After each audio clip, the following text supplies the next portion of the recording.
DGFI হেডকোয়ার্টারে Aynaghor, গুম অনুসন্ধান কমিশনে 400 অভিযোগ। ডিসি নিয়োগে দুর্নীতি খতিয়ে দেখছে সরকার, সংবাদ ভিত্তিহীন দাবি জনপ্রশাসন সচিবের। শেখ হাসিনার নামে মনোনয়ন বাণিজ্যে রমরমা গোলাপ, স্ত্রীও নিতেন নজরানা। চট্টগ্রাম বন্দরের জমি হাতিয়ে নেন ইউসুফ আবদুল্লাহ হারুন, 21-এর অনুসন্ধানে ইজারা বাতিল। মধ্যপ্রাচ্যে তীব্র হচ্ছে যুদ্ধের শঙ্কা, 3 মাস আগেই গাজার প্রধানমন্ত্রীকে হত্যার দাবি তেল আবিবের।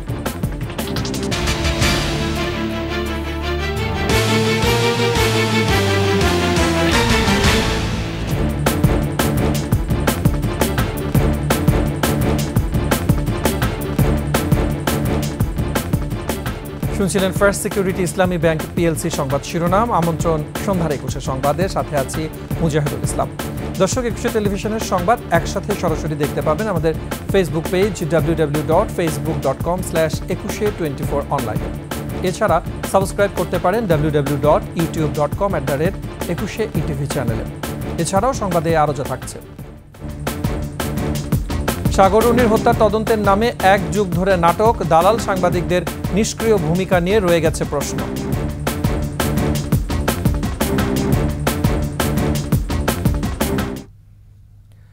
বিগত আওয়ামী লীগ সরকারের সময়ে গুমের ঘটনা তদন্তে গঠিত কমিশনের কার্যক্রম শুরুর পর 13 কর্মদিবসে জমা পড়েছে 400 অভিযোগ।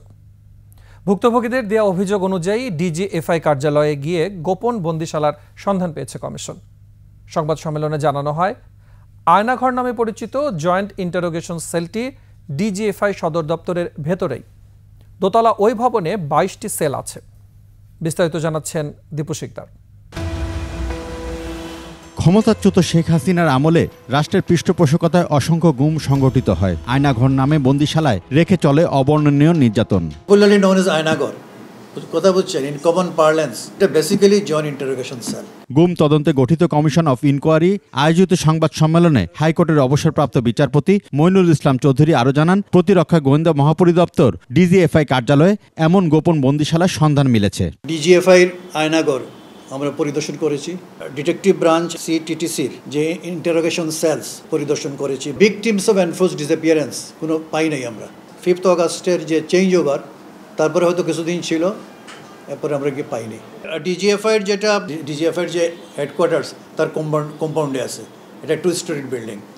তো নিচতলায় সেল আছে প্রায় ধরেন 20-22টা সেল, উপরের তলায় কিছু রুম আছে, ওইলা অ্যাডমিনিস্ট্রেটিভ ওয়ার্ক তখন করতো, এখন তো এটা ব্যাকএন্ড। তৎকালীন সরকারের নির্দেশে আইন শৃঙ্খলা রক্ষাকারী বাহিনী গুমে জড়িয়ে পড়ে বলেও জানানো হয় সংবাদ সম্মেলনে। গতকাল পর্যন্ত 400 অভিযোগ পেয়েছে। We have already examined and recorded the statements of Brigadier General Retired Azmi, Lieutenant Colonel Hassin, Ambassador Maruf Jaman, Hummam Kader, Barrister Sarwar Hussain, who is a former army officer, and others.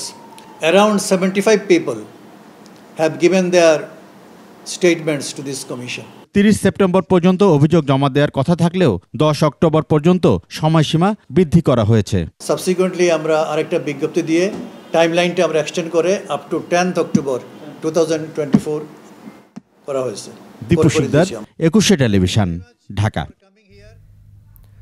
জেলা প্রশাসক নিয়োগের বিষয়ে 5 কোটি টাকা ঘুষ চাওয়ার কথোপকথন ফাঁসের সংবাদটিকে ভুয়া বলে উড়িয়ে দিয়েছেন অভিযুক্ত জনপ্রশাসন সচিব মোহাম্মদ মোখলেসুর রহমান। আলোচিত খবরটিতে দাবি করা হয়, আওয়ামী লীগের পছন্দের তালিকা অনুযায়ী 52 জেলা প্রশাসক নিয়োগে 200 কোটি টাকা খরচ করেছে ভারতের একটি গোয়েন্দা সংস্থা। তৌহিদুর রহমানের রিপোর্ট। জেলা প্রশাসক নিয়োগকে কেন্দ্র করে তুলকালাম চলছে সচিবালয়ে। গেল মাসের শেষ দিকে 3 কোটি টাকার চেক দিয়ে ডিসির পদায়ন শিরোনামে সংবাদ প্রকাশিত হয় গণমাধ্যমে। এর আগে গত 9 এবং 10 সেপ্টেম্বর 59 জন জেলা প্রশাসক নিয়োগ দেয়াকে হাতাহাতির ঘটনা ঘটে জনপ্রশাসন মন্ত্রণালয়ে। এবার 5 থেকে 10 কোটি টাকার ঘুষ দেয়া নেয়ার বিষয়ে হোয়াটসঅ্যাপে খুদে বার্তা আদান প্রদানের বেশ কয়েকটি স্ক্রিনশট ভাইরাল হয় বুধবার। অভিযোগ ওঠে, খুদে বার্তায় কথোপকথনের ওই 2 ব্যক্তি জনপ্রশাসন সচিবের মোখলেসুর রহমান এবং যুগ্ম সচিব জিয়াউদ্দিনের। আমার মোবাইলটা হলো স্যামসাং, আর অন্যটা যে শো করেছে সেটা হলো আইফোন। দেখেন, আইফোনকে আমি ব্যবহার করি স্যামসাং। ওনারা কে কি দেখালো ওনাদেরকে জিজ্ঞেস করবেন হোয়াট ওয়াজ দ্য ডায়লগ। আমি এটা কিছুই জানি না। আমি এই সম্পর্কে if I say less it is better. আপনারা যদি নিউজ করতে চান, স্ট্যান্ডবাজি নিউজ করতে চান, তাহলে এগুলো প্রশ্ন করতে পারেনি। এতদিন আমার সাথে কাজ করেছেন, বিন্দু বিসর্গ যেখানে সত্যতা নাই। আপনাদের তিনটা আমি নাম উল্লেখ করতে চাই না। আপনারা যারা ভালো আছেন, আমি ভালোকে ভালো বলবোই। তো এই কোশ্চেন করার আগে আপনারা নিজেকে কোশ্চেন করেন, কতটুকু যুক্তি হচ্ছে আমাকে আপনার এই কোশ্চেন করা। গণমাধ্যমের খবরটির সত্যতা যাচাইয়ে স্বরাষ্ট্র, আইন এবং তথ্য প্রযুক্তি বিষয়ক উপদেষ্টা সহ ঊর্ধ্বতন কর্মকর্তাদের নিয়ে গঠন করা হয়েছে তদন্ত কমিটি। তবে বলবো, যারা এটা করেছে তাদেরকে আমরা কতটুকু গুরুত্ব দিই। একটা রাস্তার লোক আমাকে অনেক কথা বলতে পারে, আমি রাস্তার লোকের পিছনে দৌড়াবো না। আবার আমরা সরকারের পজিশন থেকে জনগণের স্বার্থে কাজ করি, যেভাবে আছে সেভাবেই কাজ করব, যতদিন করবো আল্লাহ হায়াতে রেখেছে আমার নিয়মকরণের মোতাবেক। আওয়ামী লীগকে আবারও ক্ষমতায় বসাতে দলটির পছন্দের কর্মকর্তাদের জেলা প্রশাসক পদে নিয়োগের জন্য 200 কোটি টাকা বরাদ্দ করে ভারতীয় গোয়েন্দা সংস্থা। সেই টাকা কিভাবে বন্টন করা হবে তা নিয়েও মুখলিসুর রহমান পরামর্শ দেন বলে জানা গেছে। তৌহিদুর রহমান, 21 টেলিভিশন, ঢাকা। অন্তর্বর্তী সরকারের প্রধান উপদেষ্টা ডক্টর মোহাম্মদ ইউনূসের সভাপতিত্বে উপদেষ্টা পরিষদের বৈঠক হয়েছে। বৃহস্পতিবার রাজধানীর তেজগাঁওয়ে প্রধান উপদেষ্টার কার্যালয়ে বৈঠকে অন্তর্বর্তী সরকারের উপদেষ্টারা অংশ নেন। জাতিসংঘের ৭৯তম সাধারণ পরিষদ অধিবেশনে যোগ দিতে গত ২৪ সেপ্টেম্বর নিউ ইয়র্কে যান প্রধান উপদেষ্টা। সেখান থেকে ফিরে আসার উপদেষ্টা পরিষদের প্রথম বৈঠক হল আজ।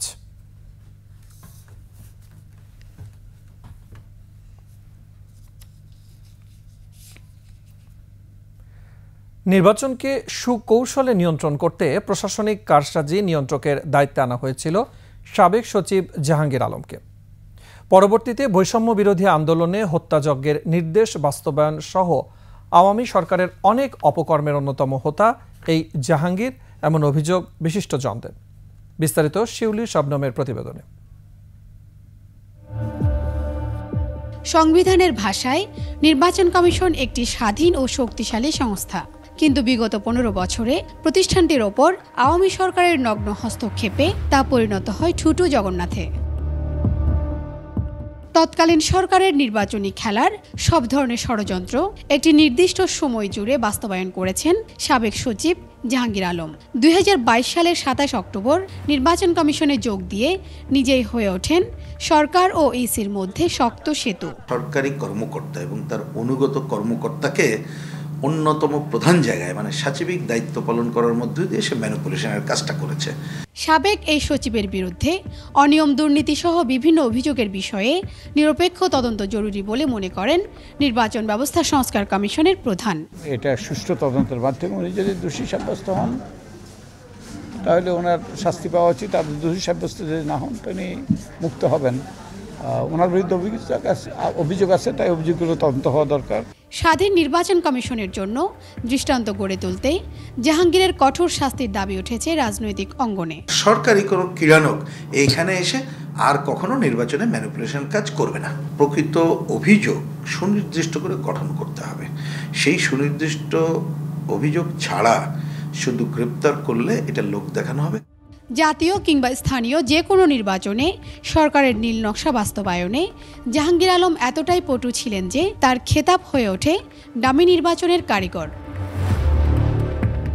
শিউলি শবনম, 21 টেলিভিশন, ঢাকা।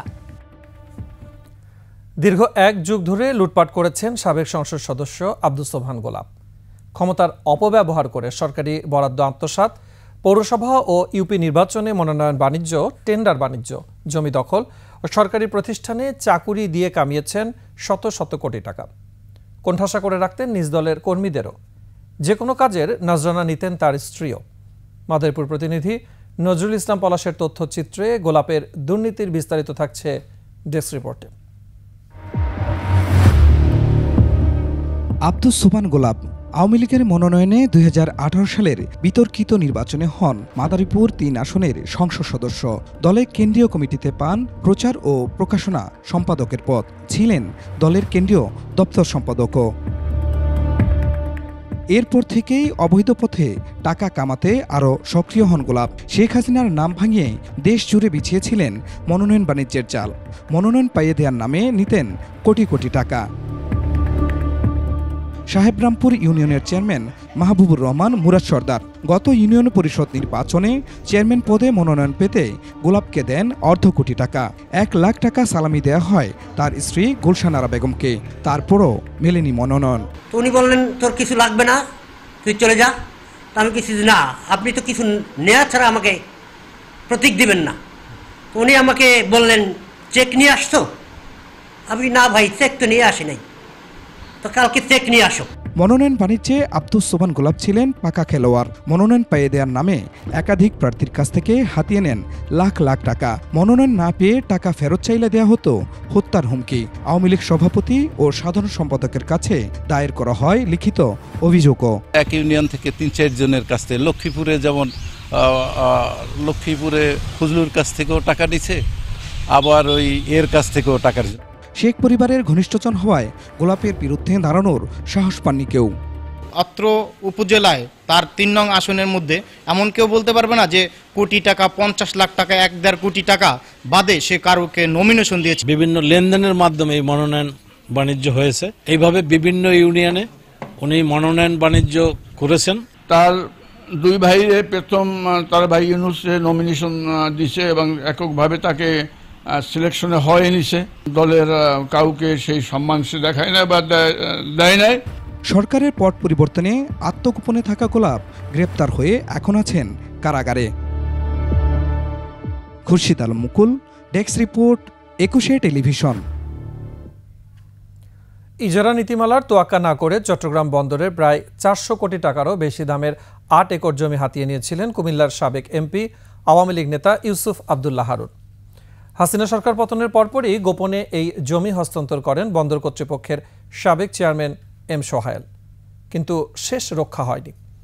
21 টেলিভিশনের অনুসন্ধান শুরুর পর তড়িঘড়ি করে সেই ইজারা বাতিলের কথা জানিয়েছে চট্টগ্রাম বন্দর কর্তৃপক্ষ। রিপোর্ট করছেন হাসান ফেরদৌস, ক্যামেরায় ছিলেন বিপ্লব মজুমদার। চট্টগ্রাম শাহ আমানত আন্তর্জাতিক বিমানবন্দরের পাশে কর্ণফুলী নদীর তীরে লালদিয়া চর, এখানে 23 একর জমির FBCCI এর সাবেক চেয়ারম্যান ও আওয়ামী লীগ নেতা ইউসুফ আবদুল্লাহ হারুনের প্রতিষ্ঠান মেসাস ইন কন্টেন্ট লিমিটেডকে ইজারা দেওয়া হয় 2005 সালে। চট্টগ্রাম বন্দরের ভূমি ব্যবস্থাপনা নীতিমালা লঙ্ঘন করে গুরুত্বপূর্ণ জমিটি ইজারা দেওয়া হয় 30 বছরের জন্য। ক্ষমতার দাপটে দখলে নেওয়া জমির পাশাপাশি বিমানবন্দরের সড়ক এবং কর্ণফুলী নদীর তীর ঘেঁষেও গড়ে তোলা হয় কন্টেইনার ডিপো। অন্যদিকে নিজস্ব স্থাপনা নির্মাণের লক্ষ্যে 2021 সালে লালদিয়া চরের 15,000-এর বেশি মানুষকে উচ্ছেদ করে বন্দর কর্তৃপক্ষ। এমনকি সরকারি প্রাথমিক বিদ্যালয় ও ইবতেদায়ী মাদ্রাসা বন্ধ করে স্থাপন করা হয় আনসার ক্যাম্প। মানুষকে সরা দিয়ে এরা এই কন্টিনিউ ডিপো ইউসুফ আবদুল্লাহ হারুনকে দিছে অর্ধেক, আর অর্ধেক নাকি ডেনমার্ক কোম্পানিকে দিছে। অনেক লোক এমনই মারাই গেছে, হার্টের করে স্ট্রোক করে মারা গেছে, আর অনেকে মনে করে ঘর বাড়ি দিতে পারতেছে না। আর মনে হন পুনর্বাসন দিবার কথা, পরে মনে হন আর কোনো পুনর্বাসন দেয়। বিগত মনে হন এখন শুনতেছি যে মনে করেন কি জায়গাটা ইনকুন্ডারে দিয়ে ফেলছে। বিদ্যমান কন্টেইনার ডিপো সম্প্রসারণের নামে এখানেরই 8 একর জমি দরপত্র ছাড়া গোপনে ইউসুফ আবদুল্লাহ হারুনের মালিকানাধীন ইন কন্টেন্ট লিমিটেডকে বুঝিয়ে দেন বন্দরের সাবেক চেয়ারম্যান এম সোহায়েল। বিনিয়োগকারী ও শিল্প উদ্যোক্তাদের অভিযোগ, ক্ষমতার দাপটে পরিবেশ আইন লঙ্ঘন করে কর্ণফুলী নদী দখল করে ইউসুফ আবদুল্লাহ হারুন কন্টেইনার ডিপো গড়ে তোলেন। এই যে বিভিন্ন প্রাইভেট এন্টারপ্রেনিয়ারদের বিভিন্ন মাউজে রাখতেছে, আজকে যদি ক্ষতি হয় কে বিয়ে করবে? ইউসুফ আবদুল্লাহ হারুন তো করবে না। বন্দরের জমি লুটপাট নিয়ে 21 টেলিভিশনের অনুসন্ধান শুরুর পর টনক নড়ে কর্মকর্তাদের। হাসিনার পতনের পর তড়িঘড়ি করে ইউসুফ আবদুল্লাহ হারুনকে দেয়া 8 একর জমির ইজারা বাতিলের সিদ্ধান্ত কথা জানায় কর্তৃপক্ষ। বোর্ড বিবেচনা করছে যে সেটা আসলে চট্টগ্রাম বন্দরে ওই জায়গায় ফ্যাসিলিটি ডেভেলপ করতে পারে, তো সেই জন্য সেই বিবেচনায় এটা সম্প্রতি এটা ক্যান্সেল করা হয়েছে বোর্ড থেকে। ইন কন্টেন্ট ছাড়াও চট্টগ্রাম বন্দরের অভ্যন্তরে বেকার্গো নামে আরও একটি প্রতিষ্ঠানকে বেসরকারি আইসিটি নীতিমালা এবং বন্দর ভূমি ব্যবস্থাপনা নীতিমালা লঙ্ঘন করে নামমাত্র মূল্যে জমি ইজারা দেওয়ার অভিযোগ উঠেছে। হাসান ফিরদৌস, 21 টেলিভিশন, চট্টগ্রাম। ক্ষমতাচ্যুত হাসিনার দোসর খুলনার সাবেক এমপি সালাম মুর্শেদী নিজ এলাকার মানুষের কাছেও ছিল আতঙ্কের নাম। মতের মিল না হলে চলত জুলুম নির্যাতন। তার পেটোয়া বাহিনীর হাত থেকে রেহাই পায়নি নারীরাও। সেবা সংঘের নামে অর্থ জোগাড় করতেন মুর্শেদী, স্ত্রী সহ করতেন মনোনয়ন ও নিয়োগ বাণিজ্য। শেখ মোহাম্মদ জুয়েলের ক্যামেরায় খুলনা বিভাগীয় প্রতিনিধি মহেন্দ্রনাথ সেনের তথ্যে ডেস্ক রিপোর্ট। রূপসার আমদাবাদ গ্রামের রেখা পারভিন। সালাম মুর্শেদীর নাম শুনলে এখনো আঁতকে ওঠেন তিনি। 2019 সালে উপজেলা নির্বাচনে সাবেক সংসদ সদস্যের বিরুদ্ধে অন্য প্রার্থীকে সমর্থন করায় পেটোয়া বাহিনীর হাতে নির্যাতিত হতে হয় তাকে। শুধু রেখা নন, ভিন্ন মতের অনেককে নির্মম নির্যাতন করা হয়েছে, ভেঙে দেয়া হয়েছে হাত পা। আমি একজন বিধবা মহিলার পাশে দাঁড়াই, এটাই ছিল আমার অপরাধ। এই অপরাধের শাস্তি আমার জীবনে অনেক বড় অশান্তি ডেকে নিয়ে আসে সালাম মুর্শেদী এবং সালাম মুর্শেদীর মিসেস। আমার মেডিকেলে নিয়ে যাওয়ার পরে আমার বারবার হুমকি আসে যে আমি যেন কোনো জায়গায় থানায় কমপ্লেন না করতে পারি, আমি কোথাও যেন জিডি করতে না পারি। বিভিন্ন শিক্ষা প্রতিষ্ঠানের নিয়োগে করেছেন বাণিজ্য। তাকে অর্থের যোগান দিতে হতো ঘাটের মাঝি সহ নিম্ন আয়ের মানুষকেও। কুকর্ম ঢাকতে পুষতেন সাংবাদিক। লিখিত পরীক্ষা ফার্স্ট হয়েছিল, তো সেই ছেলেটাকে চাকরি দেওয়া হয় নাই, কিন্তু বড় অঙ্কের বাণিজ্য এখানে করে নাকি আর একটা ছেলেকে চাকরি দেওয়া হয়েছে। অটো শ্রমিক সব জায়গাতে চাঁদা আদায় করে শিবা সংঘ নাম করে একটা প্রতিষ্ঠান ছিল, সেই শিবা সংঘ জমা হতো। এখানে কিছু তার বেতনদারী সাংবাদিকরা ছিল, তারাই তার এই সাফাই করত। বিএনপি থেকে আসা এই সাবেক সংসদ সদস্য ক্ষমতাচ্যুত হাসিনাকে খুশি করতে রেলওয়ের সম্পত্তির উপর গড়ে তোলেন আশ্রয়ন প্রকল্প। প্রকল্পের ঘর স্থানান্তর না হলেও মুর্শেদী হাতিয়ে নেন অর্থ। এই প্রকল্প বাংলাদেশের কোথাও রেলের জায়গায় হয়নি, রেলের জায়গায় হওয়ার কারণে কিন্তু এটি আজকের দিনটি পর্যন্ত হস্তান্তর হয়নি। স্থানীয় নির্বাচনে অর্থের বিনিময়ে ফল পাল্টে দিতেন তিনি। প্রার্থী হিসেবে ওনার মনোনয়ন দেওয়ার কারণে মুজিবর ভাইয়ের হাত থেকে উনি 30 লক্ষ টাকা মনোনয়নের জন্য নিয়েছে, আর ও পাশে ওনার স্ত্রী হাবিবের কাছ থেকে 50 লক্ষ টাকা নিয়েছে। সালাম মুর্শেদীর অপকর্মের অন্যতম সহযোগী তার স্ত্রী শারমিন সালামকেও বিচারের আওতায় আনার দাবি এলাকাবাসীর। সমর ইসলাম, ডেস্ক রিপোর্ট, 21 টেলিভিশন।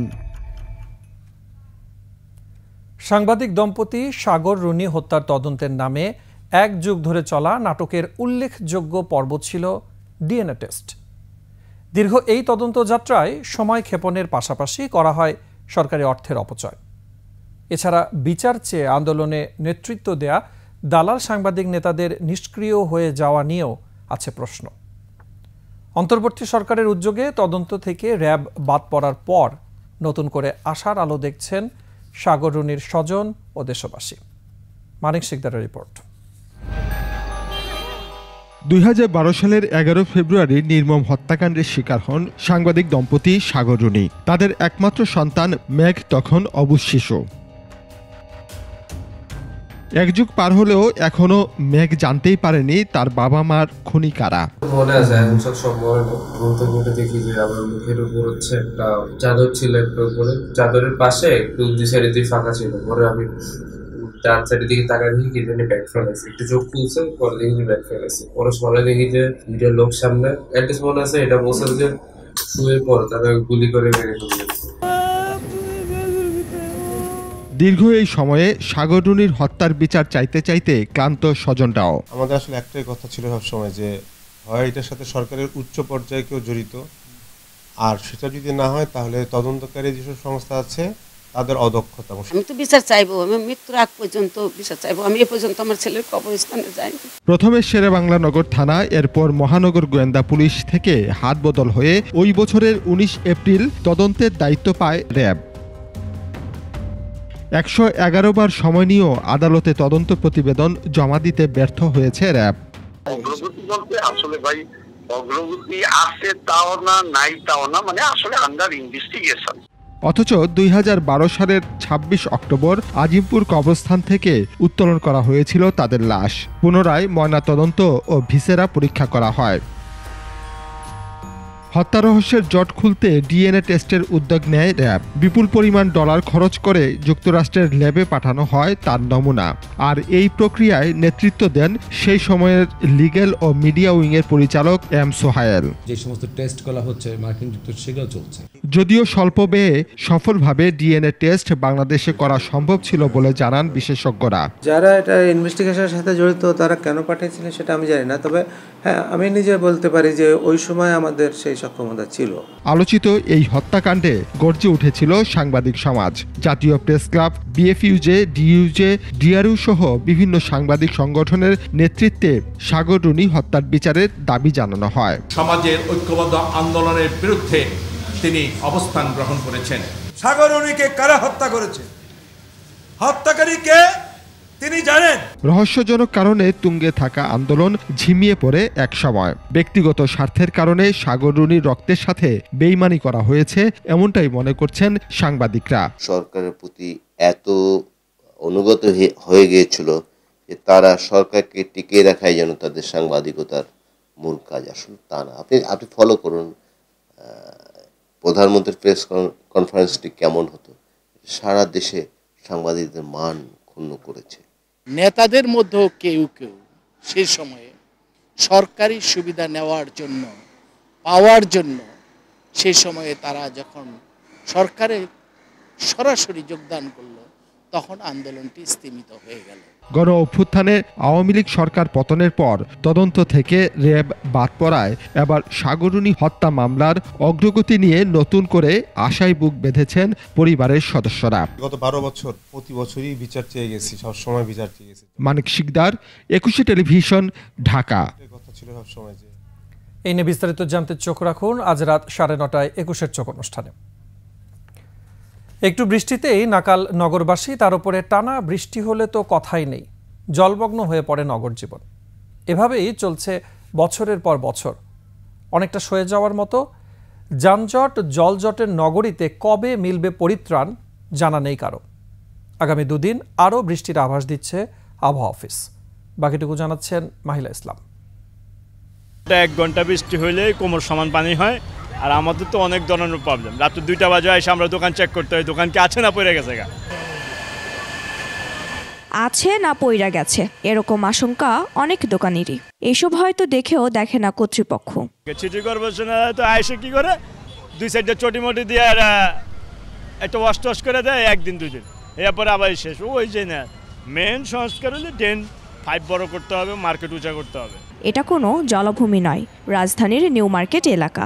ছবি দেখেই বুঝতে পারছেন পানি নামার কোনো পথই খোলা নেই। পলিথিন আর আবর্জনায় বন্ধ হয়ে গেছে সব। প্রতি মাসে একটু বৃষ্টি হলেই প্রতিনিয়ত এরকম হয়ে যাচ্ছে। হ্যাঁ, এর নিয়ে আমরা খুব দুর্বশভাবে আছি। কোনো উপায় না থাকায় এভাবেই সরানো হচ্ছে মার্কেটের ভেতরের পানি। বৃষ্টিতে রাজধানীর অধিকাংশ রাস্তায় জমে আছে পানি, এতে দুর্ভোগে সাধারণ মানুষ। বৃষ্টির যে পরিস্থিতিতে আমাদের খুবই অসুবিধা হচ্ছে। অল্প বৃষ্টিতে খুব বেশি পানি জমে যেতেছে, ঠিক আছে? এই জিনিসটা সরকারকে দেখা উচিত। আবহাওয়া অফিস বলছে গত 24 ঘন্টায় সবচেয়ে বেশি বৃষ্টি হয়েছে চট্টগ্রামে 120 মিলিমিটার আর ঢাকায় 44 মিলিমিটার। এটা বর্ষাকালীন যে স্বাভাবিক বৃষ্টি এটা থাকবে, এটা এই মাসের মাঝামাঝি পর্যন্ত, অর্থাৎ যতক্ষণ পর্যন্ত দক্ষিণ পশ্চিম মৌসুমী বায়ু বিদায় না নেয়। শনিবার থেকে পরিস্থিতি স্বাভাবিক হতে পারে বলে দেয়া হয়েছে পূর্বাভাস। মাহিলা ইসলাম, 21 টেলিভিশন, ঢাকা। ইরান ইসরায়েল যুদ্ধ শুরু হলে আরও প্রকট হয়ে উঠবে বিশ্ব রাজনীতির বিভাজন। বলার অপেক্ষা রাখে না, যার পরিণতি হবে ভয়াবহ। মধ্যপ্রাচ্যের বর্তমান পরিস্থিতি দীর্ঘায়িত হলে অস্থিতিশীল হয়ে উঠবে জ্বালানি তেলের বাজার। অর্থনৈতিক ক্ষতি বয়ে বেড়াতে হবে গোটা বিশ্বকে। আন্তর্জাতিক রাজনীতি বিশ্লেষকরা বলছেন বর্তমান অস্থিরতা থামার কোনো সুযোগ এখনই নেই। বিস্তারিত জানাচ্ছেন নাহিদ সিরাজে নিম্মি। একের পর এক হামলায় সংঘাতে অস্থির মধ্যপ্রাচ্য, নড়বড়ে এক পরিস্থিতিতে সারা বিশ্ব। অস্থিরতাকে ঘিরে নানা মন্তব্য করছেন বিশ্লেষকরা, কারণ পুরোদমে যুদ্ধ শুরু হলে এর প্রভাব পড়বে বিশ্বজুড়ে। মধ্যপ্রাচ্যে ওয়েস্টের একটা বড় রকমের ইন্টারেস্ট আছে, সেই ইন্টারেস্টের মধ্যমণিতে ইসরায়েল থাকে, কারণ ইসরায়েলকে কেন্দ্র করেই তারা এই পলিটিক্সটাকে করতে পারে। আর এখন নতুন আরেকটা জিও পলিটিক্স তৈরি হয়েছে কাতার এবং আমরা যদি টার্কি, রাশিয়া, চায়নাকে কেন্দ্র করে, সুতরাং সেইটাও খুব গুরুত্বপূর্ণ, কারণ এর মাধ্যমেই এই দুইটা ব্লকের মধ্যে একটা গ্লোবাল পলিটিক্যাল এবং স্ট্র্যাটেজিক কনফ্লিক্ট তৈরি হচ্ছে। সংঘাতের দায়টা বহন করতে হবে মধ্যপ্রাচ্যকে। এই দ্বন্দ্বের খেসারতটা মধ্যপ্রাচ্যকে দিতে হবে, কারণ মধ্যপ্রাচ্যের স্থিতিশীলতা, মধ্যপ্রাচ্যের পলিটিক্যাল উইকনেস এর মধ্যে দিয়ে টিকিয়ে রাখা সম্ভব। বিশ্লেষকরা বলছেন সংঘাত বন্ধ করতে হলে যুক্তরাষ্ট্রকেই উদ্যোগ নিতে হবে। না, আপাতত এই অস্থিরতা থামার কোনো উপায় আছে বলে আমার মনে হয় না। দুটো বড় কারণ, একটা হলো আমেরিকার নির্বাচন, কারণ এখানে থামাতে পারে মূলত আমেরিকা ছাড়া আমি মনে করি না ইসরায়েলকে কেউ থামাতে পারে। সংঘাতে জড়ালে সুবিধাজনক অবস্থায় থাকবে না ইসরায়েলও।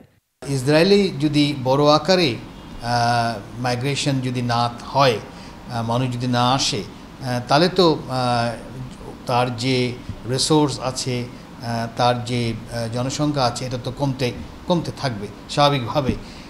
সেখানে একটা অর্থনীতির একটা ঝামেলা তৈরি হবে। ইসরায়েলের সবচেয়ে বড় বন্ধু যুক্তরাষ্ট্রের আসন্ন নির্বাচনের কারণে এই সংঘাত এখনই থামার কোনো সুযোগ নেই বলছেন বিশ্লেষকরা। নাহিদ সিরাজি নিম্মি, 21 টেলিভিশন, ঢাকা। সংবাদ সন্ধ্যার সময় হচ্ছে একটা বিরতির। ফিরে আসার পরে অন্যান্য খবরের সাথে আরও যা থাকছে। গণহত্যার দায়ে ট্রাইব্যুনালে এবারে জাতীয় নাগরিক কমিটির অভিযোগ।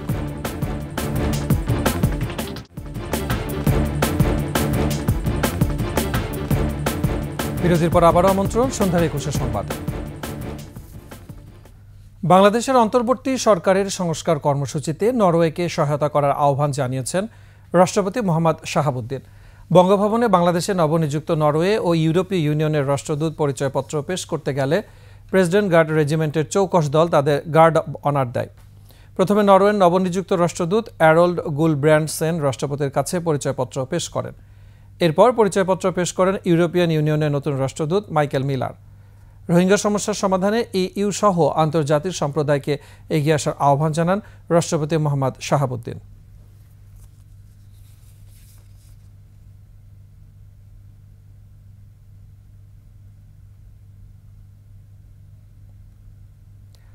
বাতিল সাইবার নিরাপত্তা আইন, সেই সাথে দেশ থেকে সব কালা আইন দূর করা হবে বলে জানিয়েছেন আইন উপদেষ্টা আসিফ নজরুল। সাইবার নিরাপত্তার বিষয়ে মুক্ত আলোচনায় অংশ নিয়ে তথ্য ও প্রযুক্তি উপদেষ্টা নাহিদ ইসলাম বলেন, পরিবর্তিত পরিস্থিতি বিবেচনায় আইনটি অতি দ্রুত পরিবর্তন জরুরি। এই আইনটাকে ইমিডিয়েটলি কি করা যেতে পারে, সেটা বাতিল বা স্থগিত বা কোনো মামলা যাতে না নেওয়া হয় এই মুহূর্ত থেকে, আমাদের এই সিদ্ধান্তটা আসলে মানে খুবই দ্রুত নিতে হবে। নাহলে এটা যদি আইন স্বাধীন বাংলাদেশে এই আইনে আরেকটি মামলা হয়, এটা আমাদের সকলের জন্য আসলে বিব্রতকর হবে। আমাদের ডিজিটাল সিকিউরিটি অ্যাক্ট বাতিল করা উচিত, সেদিকে আমরা যাব।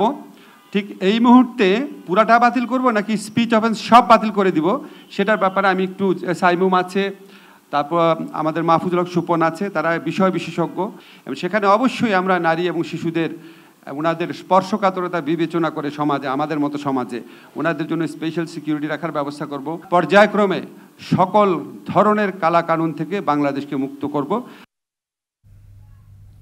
বৈষম্য বিরোধী আন্দোলনে রাজধানীর মিরপুর বিএএফ শাহীন কলেজের শিক্ষার্থী শফিক উদ্দিন আহমেদ আহনাফকে হত্যার ঘটনায় আন্তর্জাতিক অপরাধ ট্রাইব্যুনালে অভিযোগ দায়ের করা হয়েছে। এদিকে লক্ষ্মীপুর ও যাত্রাবাড়িতে গণহত্যার ঘটনায় শেখ হাসিনা সহ 30 জনের বিরুদ্ধে আরও 2টি অভিযোগ দাখিল করেছে জাতীয় নাগরিক কমিটি। বিস্তারিত শাকের আরজু রিপোর্টে। গত 4 আগস্ট রাজধানীর মিরপুর 10 নম্বরের ছাত্র আন্দোলনকে কেন্দ্র করে সংঘর্ষে গুলিতে নিহত হয় আহনাফ। বৃহস্পতিবার ছেলে হত্যার বিচার চাইতে ট্রাইব্যুনালে আসেন নিহতের মা।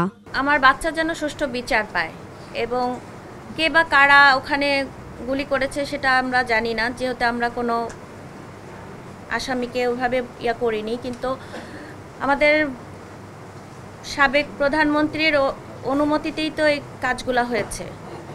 তো আমি চাই যে এটার একটা সুষ্ঠু বিচার হোক।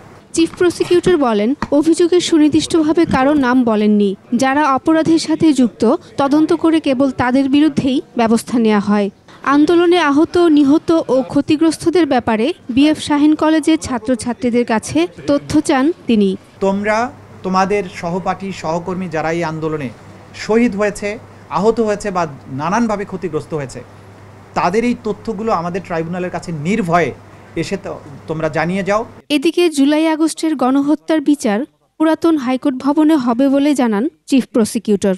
কোথায় কোথায় সমস্যা আছে, কোথা থেকে ছাদ থেকে ধসে পড়ছে অথবা কোথায় পানি পড়ছে, যে সমস্ত ফ্যাসিলিটিস এবং অ্যামিনিটিসের বিষয়গুলো আছে, এগুলো ওনারা সরেজমিনে পরিদর্শন করেছেন এবং ওনারা বলেছেন যে এইটা খুব দ্রুততম সময়ের মধ্যেই মেরামত করে এটা ব্যবহার উপযোগী করা সম্ভব হবে।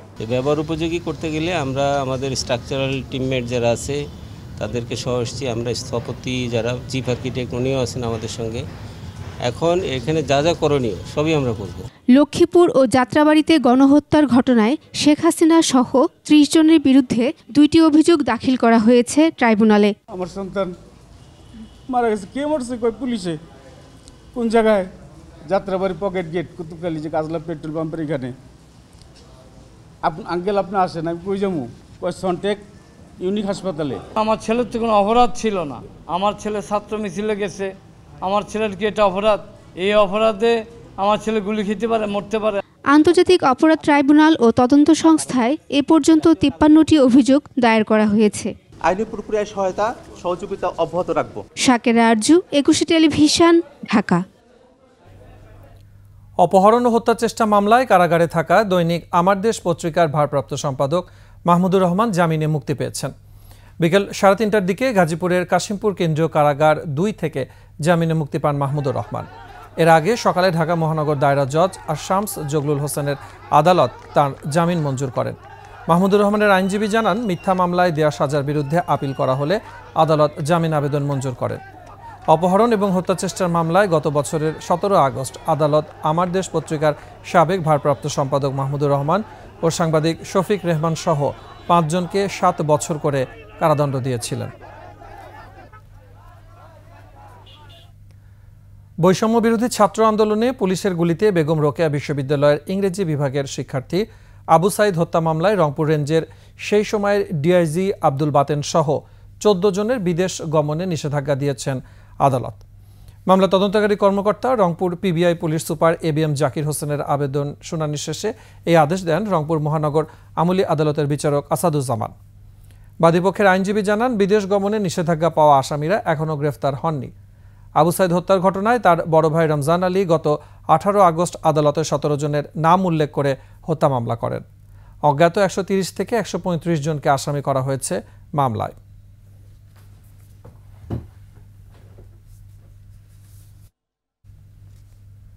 হিটলারের জার্মানিতে পুনর্বাসন হয়নি, তাই শেখ হাসিনারও কোনো পুনর্বাসন এই দেশে নয়, এমন মন্তব্য করেছেন বিএনপির যুগ্ম মহাসচিব রুহুল কবির রিজভী। জনগণের সরকার গঠনেরও জোর দাবি জানান রিজভী। বিস্তারিত ওমর ফাহিমের রিপোর্টে। জাতীয় প্রেস ক্লাবে গত সরকারের আমলের সব মিথ্যা মামলা প্রত্যাহারের দাবিতে বিক্ষোভ সমাবেশে যোগ দেন বিএনপির সিনিয়র যুগ্ম মহাসচিব রুহুল কবির রিজভী। এ সময় আওয়ামী সরকারের প্রণীত আইন ব্যবহার করে তারেক রহমানকে দেশে ফেরত আনার তাগিদ দেন রিজভী। বিএনপির ভারপ্রাপ্ত চেয়ারম্যান তিনি কেন এখনো দেশে আসছেন না? কি আইনি প্রক্রিয়া আছে? এই আইন তো মানব রচিত আইন। এই আইন তো হচ্ছে স্বার্থ রক্ষা করা হয় মাফিয়াদের, স্বৈরাচারের, খুনিদের, গুম করে যারা তাদের। এই আইন তো একটা এক্সিকিউটিভ বডির একটা খোঁচায় এই আইন পরিবর্তন হতে পারে।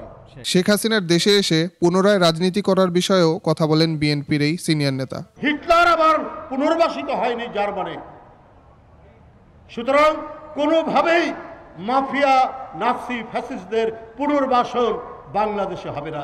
এর আগে সকল বিতর্কিত আমলাদের অপসারণ দাবিতে অবস্থান কর্মসূচিতে যোগ দেন বিএনপির চেয়ারপারসনের উপদেষ্টা জয়নুল আবদিন ফারুক। অন্তর্বর্তী সরকারের রাজনৈতিক দলগুলোর সঙ্গে আলোচনার সিদ্ধান্তের প্রশংসা করেন জয়নুল আবদিন ফারুক। বাংলাদেশের আন্দোলনরত সকল দলের সাথে কথা বলা আপনি শুরু করেছেন, সেই জন্য আপনাকে আন্তরিক ধন্যবাদ জানাবো। ওমর ফাহিম, 21 টেলিভিশন, ঢাকা। শেষ করছি সন্ধ্যার 21 সংবাদ। যাবার আগে ফার্স্ট সিকিউরিটি ইসলামী ব্যাংক পিএলসি সংবাদ শিরোনামগুলো জানাবো আরও একবার। ডিজিএফআই হেডকোয়ার্টারে আয়নাঘর, গুম অনুসন্ধান কমিশনে 400 অভিযোগ। ডিসি নিয়োগে দুর্নীতি খতিয়ে দেখছে সরকার, সংবাদ ভিত্তিহীন দাবি জনপ্রশাসন সচিবের। শেখ হাসিনার নামে মনোনয়ন বাণিজ্যে রমরমা গোলাপ, স্ত্রীও নিতেন নজরানা। চট্টগ্রাম বন্দরের জমি হাতিয়ে নেন ইউসুফ আব্দুল্লাহ হারুন, 21 অনুসন্ধানে ইজারা বাতিল। মধ্যপ্রাচ্যে তীব্র হচ্ছে যুদ্ধের শঙ্কা, 3 মাস আগেই গাজার প্রধানমন্ত্রীকে হত্যার দাবি তেল আবিবের।